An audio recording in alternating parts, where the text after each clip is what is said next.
Hey, welcome to NEXTGENK Goalkeeping Podcast. Thanks, Jason. How have we been anyway? We're all okay? Well, I'm going to show you something, Jason. All right? You know, I live in Oman now. I live in Muscat, Oman.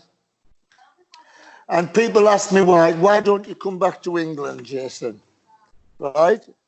And I just go out my back door and I show them that. You haven't got a spare bedroom, have you? There's a big flat down there. You know, so yeah, but the problem is at this time of year, Jason, it starts to get a bit hot. You know, we get 4 months really a furnace, and then we get 8 months of the year perfect, beautiful weather. But you know, that's why I look like I do at my age at 68. You know, when you look at me, I look 48. You know, and I still think I could play. I still do a lot of goalkeeping every day. I still go down onto the field, down at the bank balls against the wall, and let people shoot at me. You know, and I still think I could do a good job at non-league level. Seriously, I'm not joking, and I'm that fit. You know, I've got no weight on me, and this is I'm all muscled up. This is what it's like living in Oman. I play beach football every night, and I'm in the gym at least 2 mornings a week. So it's great. You know, I'm doing my goalkeeping and playing beach football, which is bloody hard, Jason. You know, I enjoy it. I enjoy living in the sunshine. You can't do it in England. You know, the big problem of looking strong and looking right, looking for 68 is living here. You know, you can drink here. You know, you can have a beer here, the same like in Dubai. You know, Dubai is a 3.5-hour drive away. You know, but this is nicer. We've got mountains, and we've got, you know, they've got nothing. They've only got sand and moles. We've got moles, and we've got mountains, and we've got beauty. This is the best country in the Middle East by far. You've travelled right over the Middle East, haven't you? I came here 23 years ago, in 1998. I came here, you know, and I had when I came as goalkeeper coach to Mr. Bernstanger, Ian Porterfield brought me here. Can you remember Ian Porterfield playing for Sunderland? You know, yes. The lad who scored the goal in the cup final when Jimmy Montgomery made that brilliant save. Yeah, he brought me here in 1998. When I retired, I'm still the oldest man to play Premier League football. You know that, don't you? You know, 43 years, 4 months, and 27 days is the oldest man to play in the Premier League. I played for Manchester City when I was 43 years old. You know, and you know, I had a long career. I had 800 games, you know, in the highest level. And when my life came to an end as a player, on the other end of a telephone was a guy called Kevin Keegan. You know, he said, Budgie, would you like to be the goalkeeper coach of Newcastle United? They were one of the strongest teams in the Premier League at the time. And, you know, I wasn't going to turn that down. And I said, Kevin, I still want to play. He says, well, come down. And Kevin's training was, you know, a full pitch. And there was 4 goals, you know, an 8-a-side. You know, there's 4 8-a-sides across the field. You know, that was the training, just like Liverpool training used to be like. You know, they used to play football all the time, just 5-a-side. It wasn't 5-a-side, it was 8-a-side. But it had to be right. It had to be right. The tackles had to go in. He had to run. It wasn't a mess about. It was a proper training, real. And Kevin's, if you messed about in training with Kevin Keegan, you know, it blow the whistle and he'd bring you back in the afternoon. If the 8-a-sides were like war, you know, he'd let it go. You know, that's the best training you can do ever. You know, it's just play games. You know, but it's got to be right. they've got to run and you've got to tackle, because you get everything. You get everything in. I asked Kevin once. I asked him a question. You know, when we used to play every Tuesday afternoon, we used to do runs, and that was our hard day. You know, but every day we used to play. You know, this 8-a-sides, and it was hard. And I asked the question. I said, "When's the hard day, Kevin? When are you going to run them?" He says, "You know, when the hard day, Budgie, is Saturday afternoon." He says, "That's it. That's our hard day. That's when we do our hard work. You know, on Saturday afternoon. We didn't do any running." So I went there and I worked with Stephen Harper. I worked with Mike Hooper, Pavel Cernacek, and you know, I was, you know, because there was 4 teams, you know, after playing everything, I had to play. I did the goalkeeping, you know, the coaching in the mornings. I brought them out an hour before. And then I had to play. There was Stephen Harper in one goal, Mike Hooper in another, Pav in another, and me in another. You know, because there was 4 teams. And believe it or not, I was the best goalie. I was the best keeper. I was the best keeper. I was 45-year-old, and I was still the best goalie. And when Pav or Mike Hooper got injured, you know, I was on the bench. Young Kevin was too young to put on the bench, and I was on the bench. So people don't realise I was on the bench. Not just I was goalkeeper coach and, you know, substitute. You know, I was like a player coach, and I did that till I was 47. And you know, and then when I was 48, I was 48 years old. I got a phone call from Ian Porterfield, and he said, "Would you like to come to Oman?" I said, "Where's Oman?" You know, he said it's near Dubai. It's an half an hour from Dubai. So I said, "Oh," and I'd heard of Dubai. So I said, "Yes, I'll come across." So I came over, fell in love with the place right away. But he didn't tell me it was 3.5 hours drive from Dubai and half an hour on an aeroplane. You know, but it was. But I'm glad he brought me here, because I prefer this. I've worked in Dubai for Al Wasl Club, you know, and I'll tell you about that later on. I worked in Dubai, Al Wasl Club, where Maradona was the coach. And, you know, I came here and I had a plan. I had a plan. When you go into like you're a coach, when you go into a job, you've got to have a plan. What you're gonna do. You know, my plan was, you know, to put Oman on the map. And the only way to get Oman on the map, like I do all the time, is get a Premier League goalkeeper or somebody to play in England, somebody who's take the level up, you know, because when you play in Oman or you play in Singapore or you play in the UAE, the league, you know, the league is, you know, it's good. It's a good league, but you know, the mentality, you know, when you're coaching, Jason, it's not just coaching you know, when you're coaching these countries like that, it's not just coaching technique, it's coaching mentality. You know, what it's like to go down the tunnel with 50,000 people in there, especially if you've got black skin. You know, the racial abuse these days they get. You know, and you've got to coach that into them. You know, that you don't take any notice. The one thing is you concentrate on the game. Whatever anybody, that 50,000 people say, it goes in that ear and it comes out that ear. You know, you've got to coach that. People now stop and walk away from it. The best part of it is to just shout back, you know, or just take no notice of it, like you haven't heard it. You know, don't let them affect you. You know, it's ridiculous now. You know, when people saying you've got to walk off, you've got to do, but you hear it. Don't hear it. Forget it. They're just little people, little small-minded people that you know try to upset you.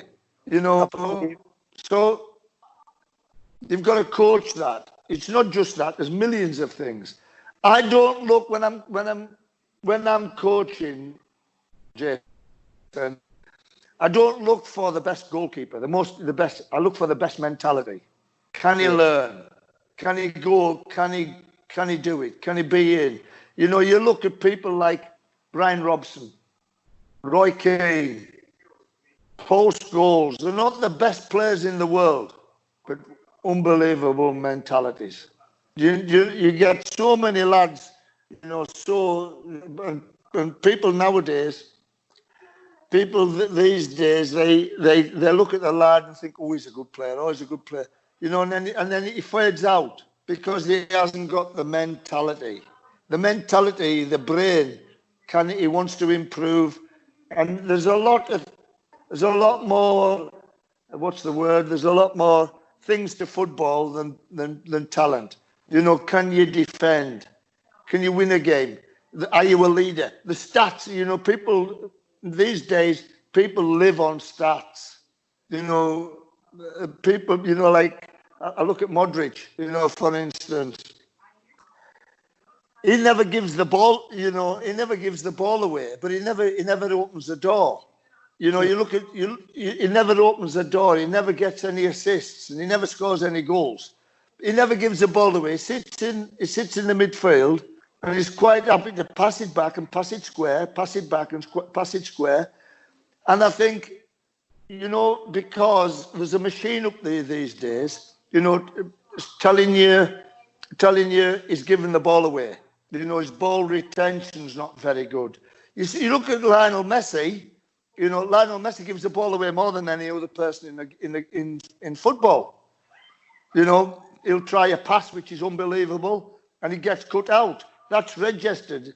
You know, or he'll try and dribble, and he can't dribble through every time. He loses the ball more times than anybody, but he's the best player in the world because he tries things. You understand, Jason? And people, this is why stats lie. Stats lie. Stats lie. You know, they lie. You know, and you know people like Roy Keane. Stats can't tell you. Stats can't tell you your leadership. You know, like Brian Robson. If the team wasn't playing well, he'd rally them. He'd say something. You know, people don't see, the stats don't see you in the dressing room at half time. You know, with Roy Keane, fucking come on. You know, you do it. And, you know, they want to win. And these are things that stats can't pick up.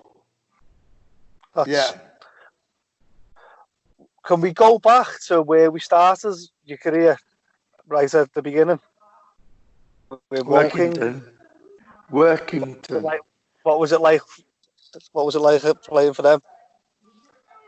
Well, you know, I came from a rugby league part of the world. You know, Workington, a mining village, very rough, very poor.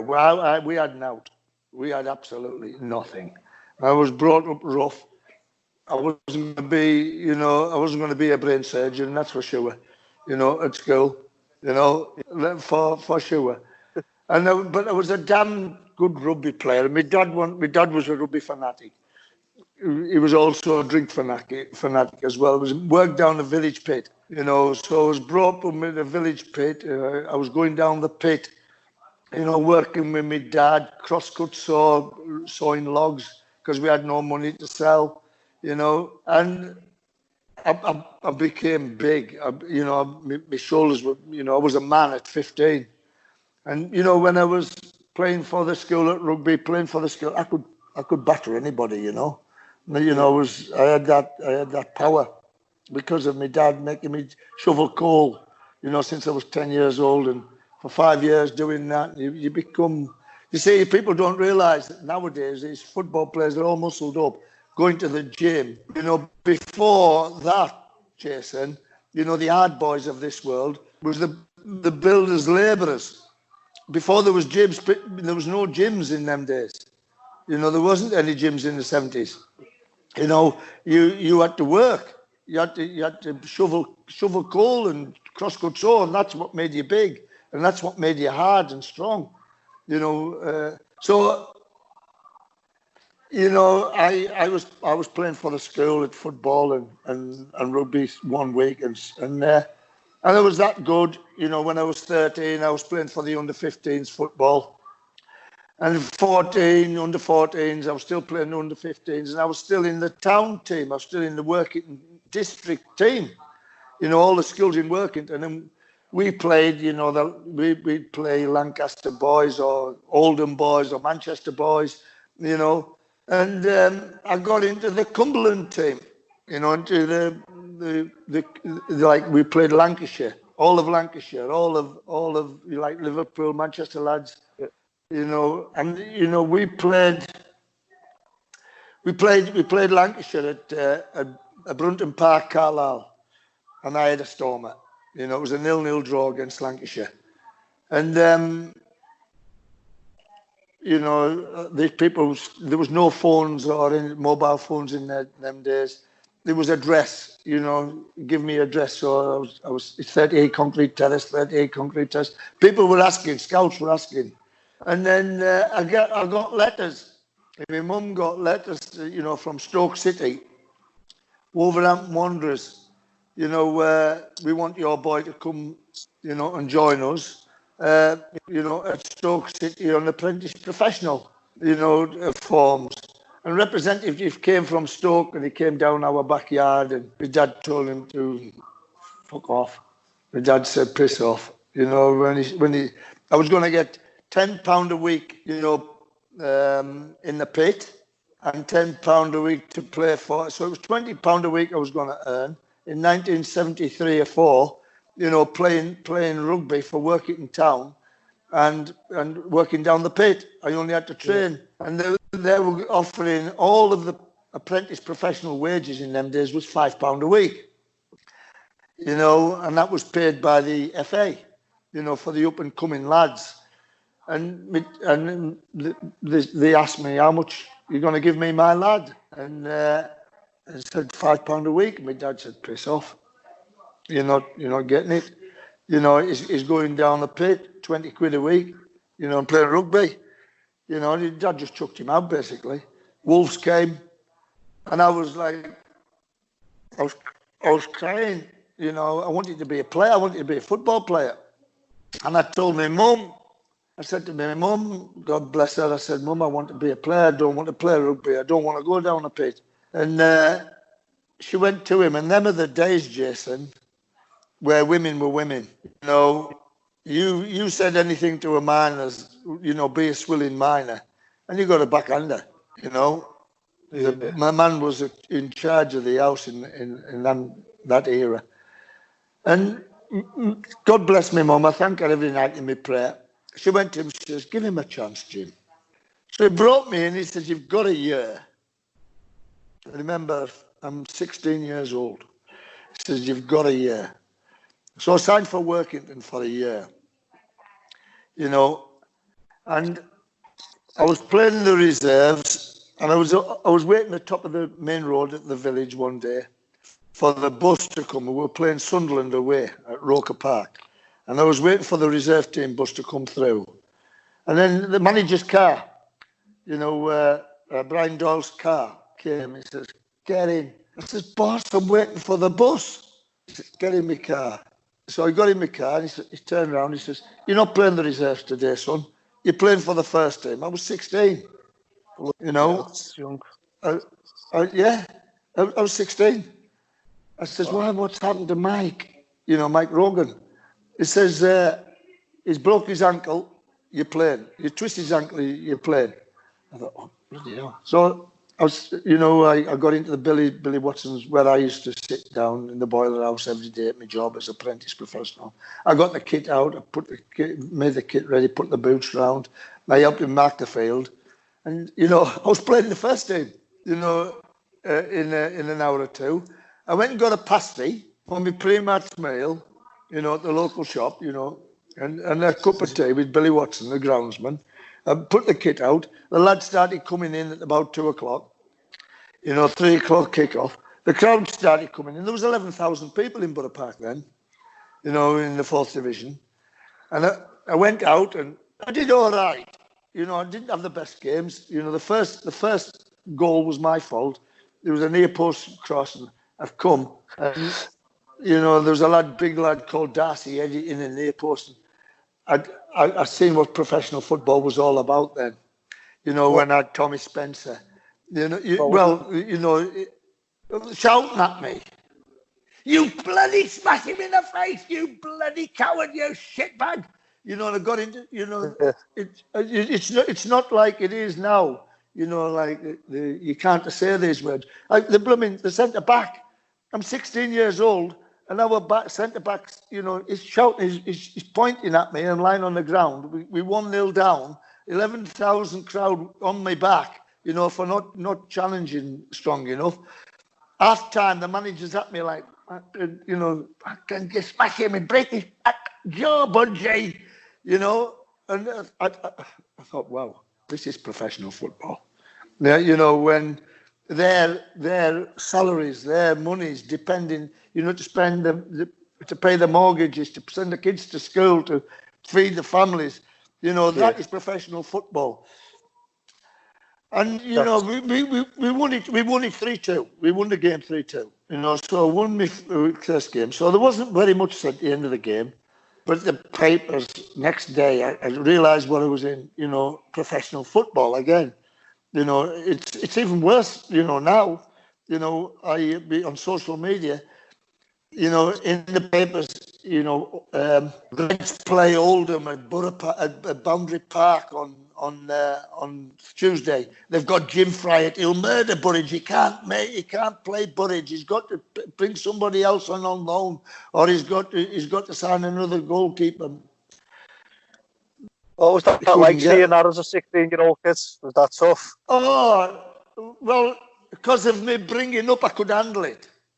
Yeah. Because of me poor bringing up, and I had to fight. I had to fight. When I was a kid, I had to fight. To get through.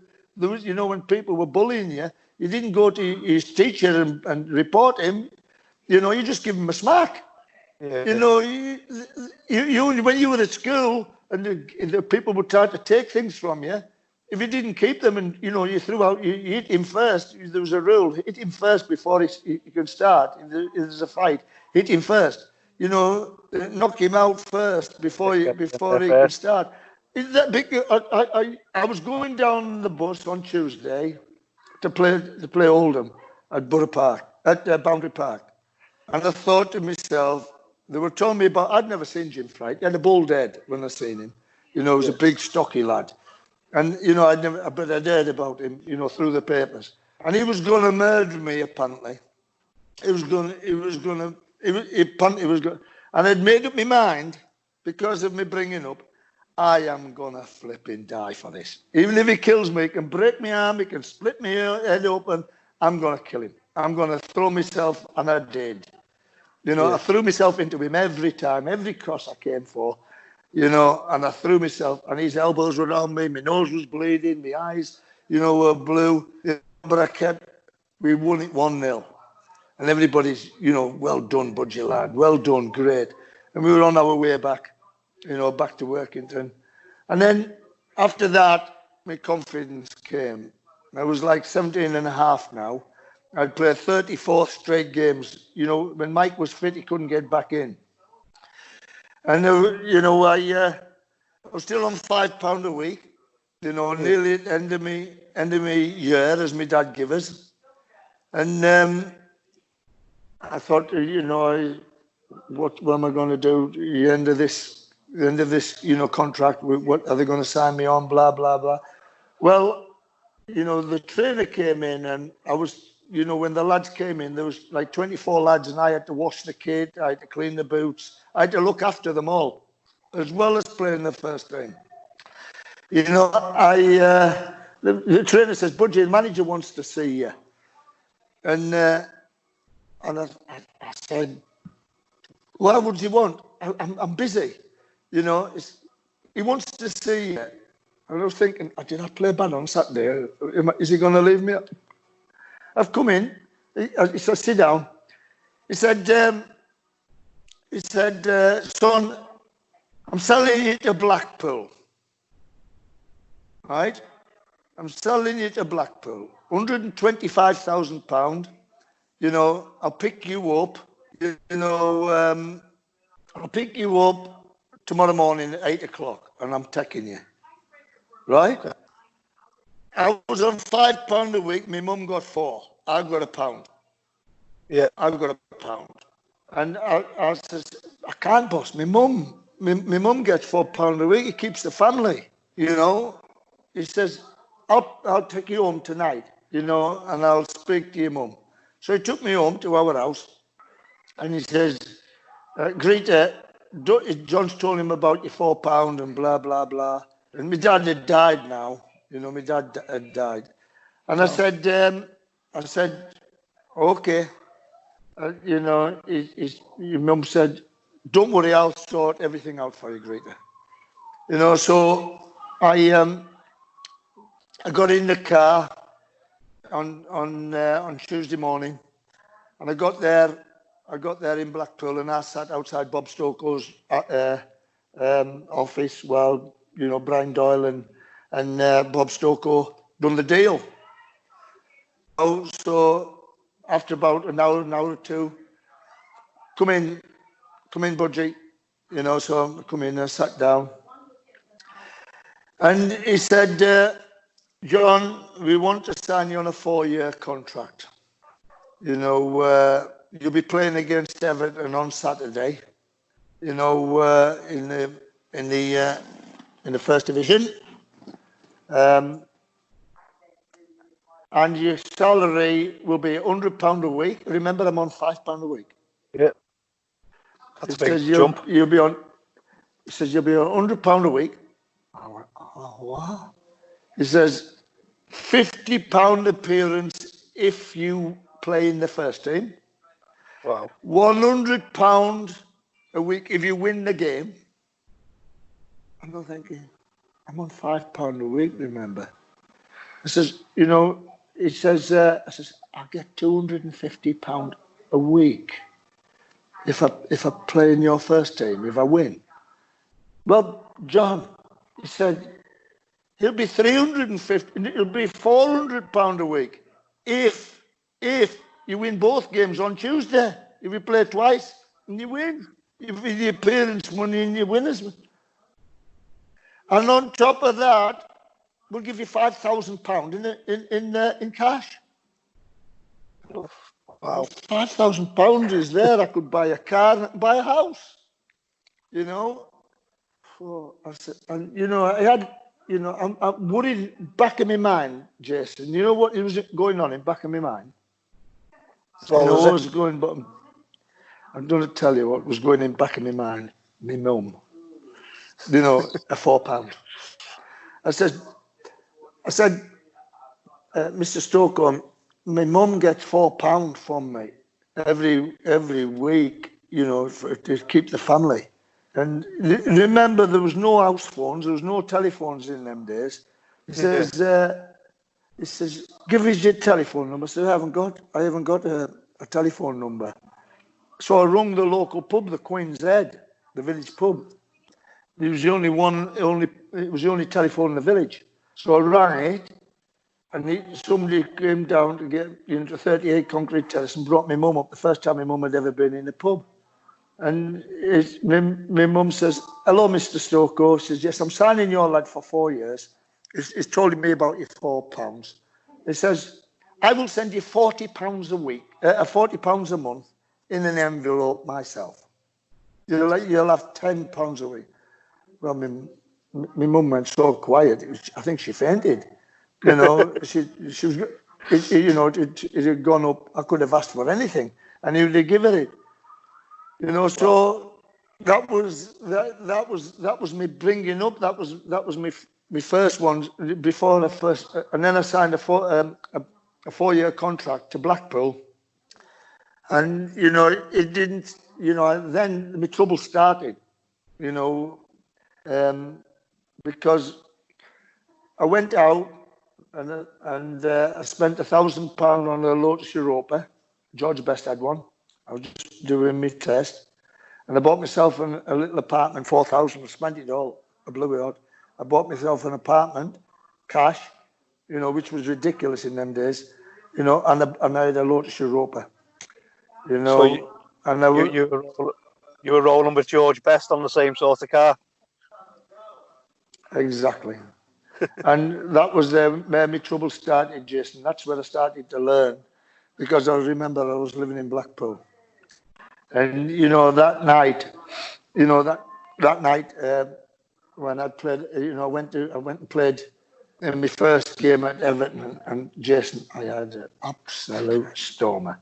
There was Howard Kendall and Alan Ball and Joe Royal, Gordon West in net, Brian LeBon at centre half, and I had a 0-0 draw, and I stopped everything. I stopped one Alan Ball. I couldn't believe that. That's when I seen there's a picture on Facebook when I threw myself at it. It was a low cross. It was about 4 yards out. I just threw myself at him, and he's volleyed it, and he hit me straight in the balls. And yeah, I just, my eyes went closed. I was lucky. He hit me, and my body came over like that. And I just sort of came over and I held it because it was in my balls. My body just wrapped itself around it. And I could hear his squeaky little voice, Bally had a squeaky little, oh, that did you well, that? And I came off, it was 0-0. Well, I'm in the coach and I'm going home, back to Blackpool, which was was only an hour's drive. And the Tommy Hutchinson and Bally and Tony Green and, they were all, you're out with us tonight. You're out with us tonight, lad. And I'd never drank before. And, I'd never, and then they took me out to Brian London's 007 and they introduced me to girls. And that's when I had a year where I started learning about that. That's and I lost my form. I lost my form. I've been through everything, it was awful. I was drinking, I wasn't thinking like I was at work, and I wasn't thinking like when we first. And I lost my form, and then they put a lad called George Wood in. Can you remember George Wood? He played for Everton.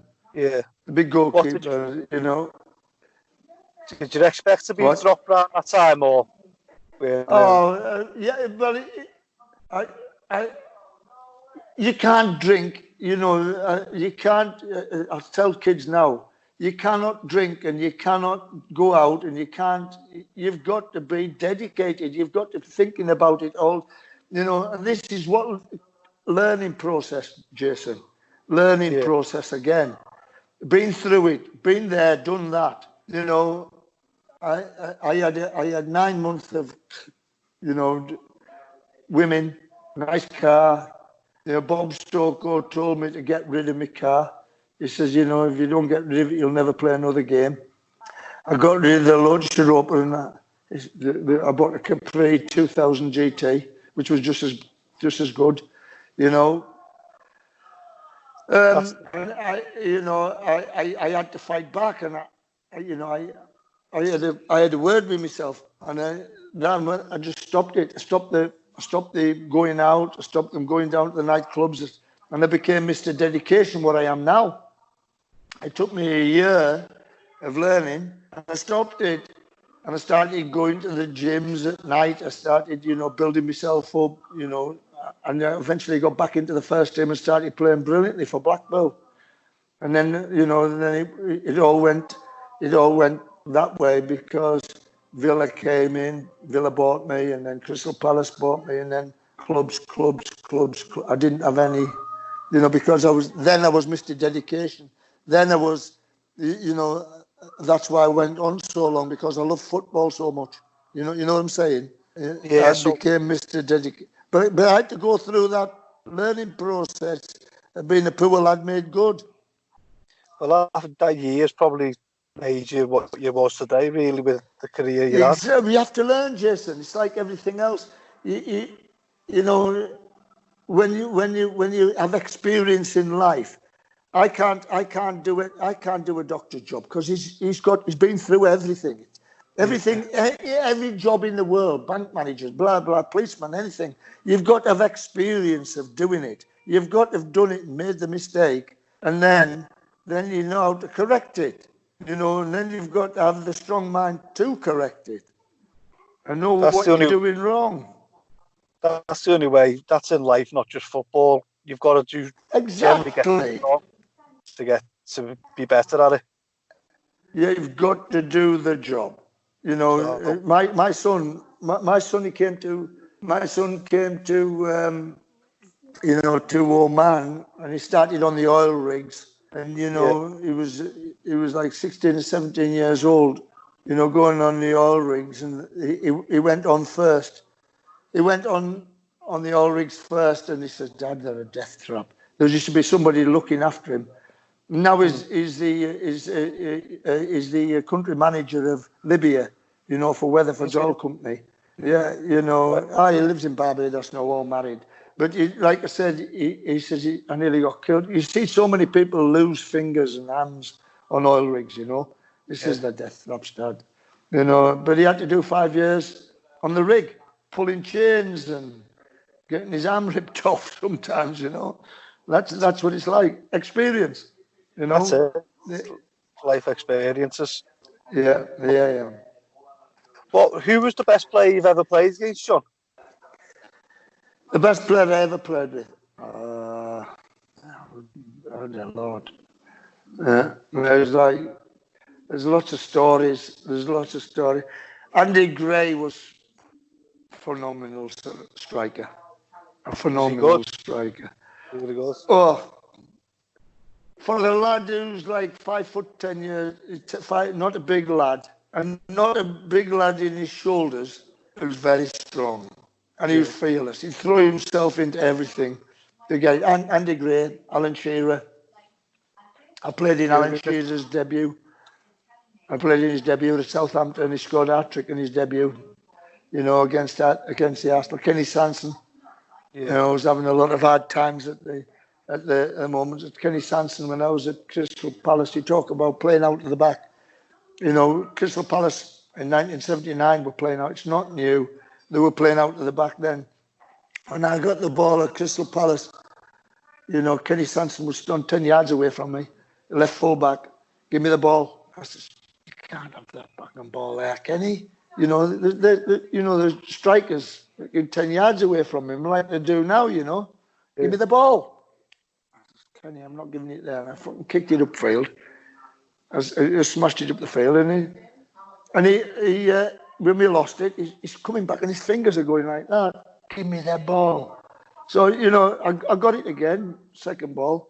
I give him it. So he took it, he's pop. You know, Stevie Kemp and him and played 1-2s all up the field. You know, he's crossed it and Dave Swindle banged it in. He's come back and he's only 18. Give me the ball. You know, well, if you can play like that, son, you can have the ball. You know, so Kenny Sanson was an exceptional player. When he was Shearer, stories about Shearer when I was at Southampton, he was, you know, I used to like to take the kids after training, you know, for another half an hour shooting practice. But I didn't like shooting practice. I used to put the goals up 2 penalty boxes, and he used to like Shearer and Rodney Wallace and Danny Wallace and, you know, Matthew Letitia, you know, three aside. So as soon as you got it, it was, you know, you had to do your trick and shoot. You know, and it's better for a goalkeeper playing 3 aside, 2 penalty boxes. And a through ball came through, and I remember coming out and sliding at Alan's feet, and he's jumped over the top of me. And I got up and I got him by the waistline. I got hold of him. And he's 16 or 17-year-old. Remember how I was brought up. I said, are you going to play like a flipping puff all your life? If a goalkeeper dives at your feet, you can block tackling him in your chest, you know. You know, he might just drop it and you might get the rebound, you know. And, you know, he's okay. You know, he started getting stuck into me when I was in training through then. And now we're talking about 8 years after that. He's got his move to Blackburn, and then he's got his move to Newcastle United. And we were playing Newcastle United in a friendly. I was what, 43, playing for Hibs, Hibernian. And we were playing them at Easter Road in a pre-season friendly, you know. And a through ball came, and I've come sliding out, you know, and took it, crack, 3 stitches in my forehead. You know, I thought, who the hell is that? And it's number 9, Shearer. You know, I thought, you bastard. You know. So I've got 3 stitches. Dalglish was coach then, and I've got my shower and I've got my dress and I'm going I'm walking down past the Newcastle dressing room, and I opened the door, and Dalglish was there, and you know he's getting hold of my jersey. You know, he thought I was going for Shearer. You know, he says, leave it, Budgie. Derek Fazackley and Dalglish there, holding me back. I says, I'm going to see him. I says, you know, put my arm around him. I said, well done, son. And Shearer's like, there, you told me to do it. You told me to do it. You know, way back in the Southampton days. I said, yeah, I'm proud of you. Come, let's go and have a drink. So it was like, that's a Shearer story, you know, which is a true story. You know, I did tell him, you know, toughen up a little bit, you know. You know, there's a lot of great players. You know, there's a lot of super duper players that I played with. You know, Jerry Francis, the England captain at the time. You know, but you know, all through the years, all through the Newcastle team that I was substituting in them days was a fantastic team. Les Ferdinand and Shearer and you know David Ginola and Philip Albert. They were great players. They were great players of the day. Yeah. Did you never want a long career in management, or didn't you ever fancy that? Does everybody have it? There's only Alex Ferguson has a long career, and Arsene Wenger had a long career in management. You get the sack. Yeah, you know. Didn't fancy going down that route. Yes, I did. Yeah, I've got all my badges and everything to do it. You know, I've been coaching a team in the Philippines. You know, sometimes when you're over here, you know, your attitude is that, you know, when you come in as a professional that's been through it all, you know, when you come to places like Oman, you come to places like the Philippines, you go to places like Singapore, they're not used, you know, to that brash guy coming in. You know what I mean? Who wants to be the boss? Who has to be the boss? Do you get my point? They're not used to it. The owners, the players nowadays go and complain about you. You know, if the training's too hard. I see now, you know, players now, the training's too hard, blah, blah, blah. You know, you've seen it. You've seen it, the country. I can't imagine modern day players, Jason, when we were at Blackpool and Aston Villa, when I was at Blackpool and Aston Villa, bloody hell. You know, every Tuesday afternoon or Tuesday morning at Blackpool, we used to run 5 miles to St Anne's Pier in the sand dunes and 5 miles back and up and down sand dunes. You know, nowadays they wouldn't do that. They run through cones and, you know, they're jumping over cones and everything like that. They're telling me fitting now. I'd like to know where. You know, could they play on the fields we did? No chance. Do you think that modern day coaches are overcoach players? Well, I don't know what you mean by how do you overcoach players? Basically, too many cones, whatever else, and stuff like that. Oh, it's crazy. Jason, at the top level, you mean? You're talking about top level? Right through from top level to grassroots, really. Well, when you're in grassroots, the best thing to do is play small-sided games. Yeah. You know, 3, 4 aside. That is the best thing to do. You know, you never thought about it when I was. I can't remember anybody coaching me. You know, when I was a kid, you know, I just had a ball and somebody to take shots at me. You know, and you know how to get in the way of it. You know how to stop it, how to just dive on, stop it going in net, basically. You know, That's your job. That's your job, isn't it? that's your job. You know, wait a minute, Jason. I think I'll have to